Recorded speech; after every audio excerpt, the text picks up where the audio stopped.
반갑습니다. 안성윤 목사입니다. 오늘은 진리산책 세 번째 시간으로 예배에 대해서 살펴보려고 합니다. 여러분, 교회의 존재 목적 두 가지를 이야기하라고 하면 저는요, 첫 번째로 예배를 꼽고 두 번째로는 전도와 선교를 꼽습니다. 예배를 교회 존재 목적의 첫 번째로 꼽을 만큼 예배는요, 교회에 있어서 중요한 위치를 차지하고 있습니다. 그런데 그럼에도 불구하고 우리 교인들, 성도님들에게 예배가 무엇입니까? 라고 물어보면 쉽게 정의하기가 어려운 것 같아요. 그래서 오늘 유튜브를 통하여서 예배가 무엇인지를 정의하고 그 결과 우리가 어떻게 예배를 드려야 되는지에 대해서 살펴보려고 합니다. 한번 스크린 보시죠. 예배의 정의예요. 하나님의 주도적 행위에 대한 인간의 합당한 반응이다. 예, 말이 조금 어렵죠. 하나님의 주도적 행위에 대한 인간의 합당한 반응. 말이 어려우니까 본문 말씀으로 제가 설명을 드릴게요. 로마서 12장 1절입니다. 그러므로 형제들아 내가 하나님의 모든 자비하심으로 너희를 권하노니 너희 몸을 하나님이 기뻐하시는 거룩한 산 제물로 드리라. 이는 너희가 드릴 영적 예배니라. 여러분, 로마서 12장 1절에 이 그러므로라는 단어가 굉장히 중요합니다. 여러분, 그러므로라는 단어를 언제 사용하시나요? 앞의 내용의 결과로서, 결론으로서 언급하고 싶을 때 그러므로라고 말하고 나서 결론과 결과를 이야기하죠.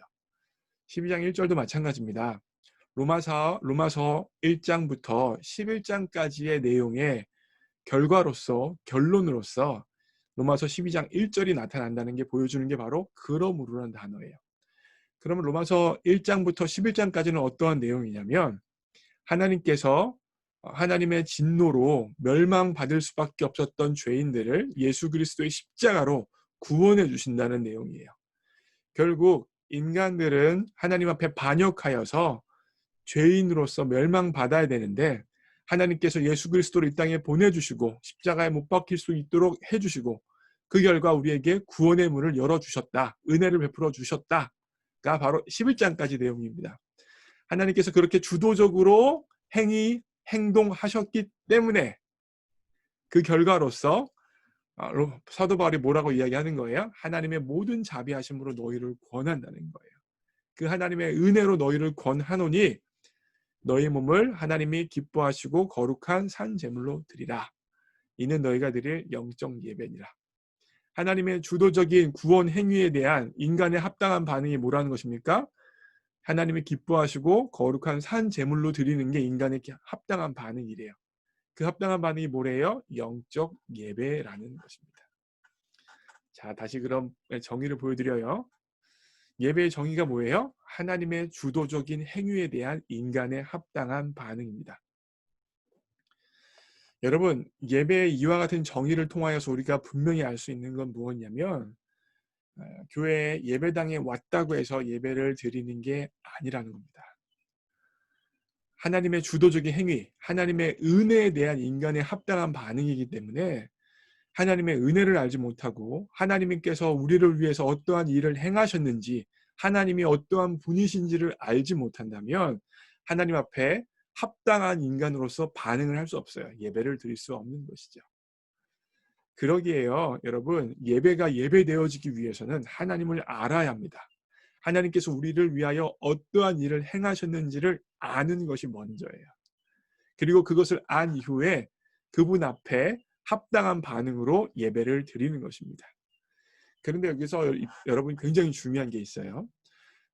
구약 성경에서 히브리어에서 예배를 드린다라고 했을 때 사용하는 단어가 아바드라는 단어가 있습니다. 이 아바드라는 단어는요, 섬긴다라는 뜻도 있고 예배드린다는 뜻도 있고 복종하여 엎드린다는 뜻도 있어요. 특별히 이 아바드라는 단어는요, 종이란 단어와도 연관이 되어집니다. 무슨 말이냐면 결국 우리를 구원하시고 우리에게 은혜를 베풀어 주시는 주인 되신 하나님 앞에, 하나님 여기 계세요. 그 하나님 앞에 인간이 섰어요. 아바드죠. 어떤 인간이에요? 종인 인간이에요. 그리고 이 인간은 하나님 앞에 어떻게 반응할 수밖에 없어요? 예배로 반응할 수밖에 없고 섬기는 것으로 반응할 수밖에 없고 엎드리는 것으로밖에 반응할 수밖에 없다는 게 아바드란 단어가 보여주고 있는 의미입니다. 결국 하나님의 은혜 앞에 합당한 인간의 반응은 예배이고 섬김이고 엎드리는 거예요. 그 하나님 앞에 엎드려져서 가장 낮아지고 가장 인간의 모습이 없어져서 하나님만 나타나고 하나님만 드러나게 되어지는 것, 그것이 바로 예배입니다. 그래서 구원받은 그리스도인들이 예배를 드린다면 자신의 욕구와 자신의 감정과 자신의 욕심이 사라지는 거예요. 왜요? 하나님의 주도적인 은혜 앞에 엎드리니까요. 하나님의 주도적인 은혜 앞에 엎드려 꿇어 굴복하기 때문에 자신의 욕심과 자신의 죄성과 자신의 야망이 없어지는 게 바로 인간의 합당한 반응, 예배가 되어지는 것입니다. 이해가 되세요? 하나만 더 볼게요. 보세요. 그래서 여러분이 예배는요, 드리는 것일까요? 드리는 것에 초점이 있는 것일까요? 아니면 받는 것에 초점이 있는 것일까요? 우리가 예배를 드리면서 예배를 드린다고 하면서 뭔가를 받아야 된다고 생각하는 게 많은 경향성이 좀 있어요. 내가 이것도 받아야 되고 은혜도 받아야 되고 뭐 내 기도 응답도 받아야 되고 내가 원하는 것도 받아야 된다라는 것에 초점이 있는 분들도 종종 계십니다. 물론 그런 것들을 받아야 된다는 마음 자체가 저는 완전히 100% 문제라고 생각하진 않아요. 그런데 예배의 정의를 봤을 때는요. 받는 것에 예배의 정의, 예배의 초점이 있는 것이 아니라 예배의 초점은 하나님 앞에 드리는 것입니다. 12장 1절이 뭐라고 이야기하고 있어요? 네? 너희 몸을 하나님이 기뻐하시는 거룩한 산 제물로 뭐 하래요? 드리라예요. 드리라. 받는다는 것이 아예 배제된다는 개념은 아니지만 하지만 예배의 정의에 의하면 초점은 하나님 앞에 드리는 거예요.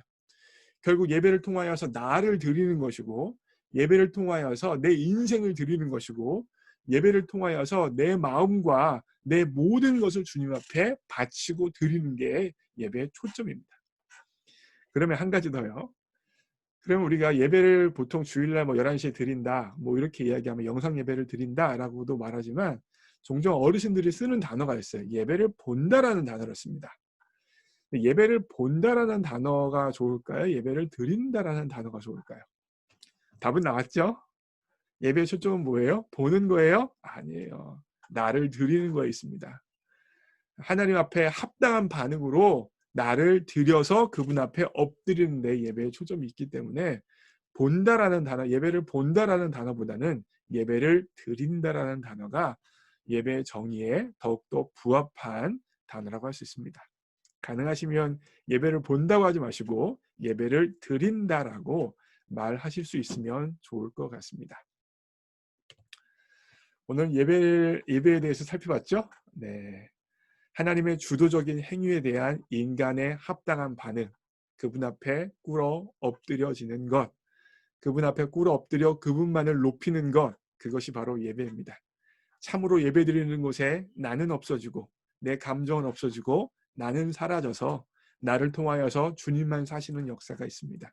그와 같은 예배를 드릴 수 있는 여러분과 제가 되어지기를 원하고요. 특별히 매일매일 예배 가운데 하나님을 만나는 곳 가운데 주일 예배뿐만 아니라 정말 그분의 은혜 앞에 엎드려져서 나는 없어지고 그분만 나타나는 삶이 주일 예배뿐만 아니라 매일매일 가운데 나타나기를 주님의 이름으로 축복합니다.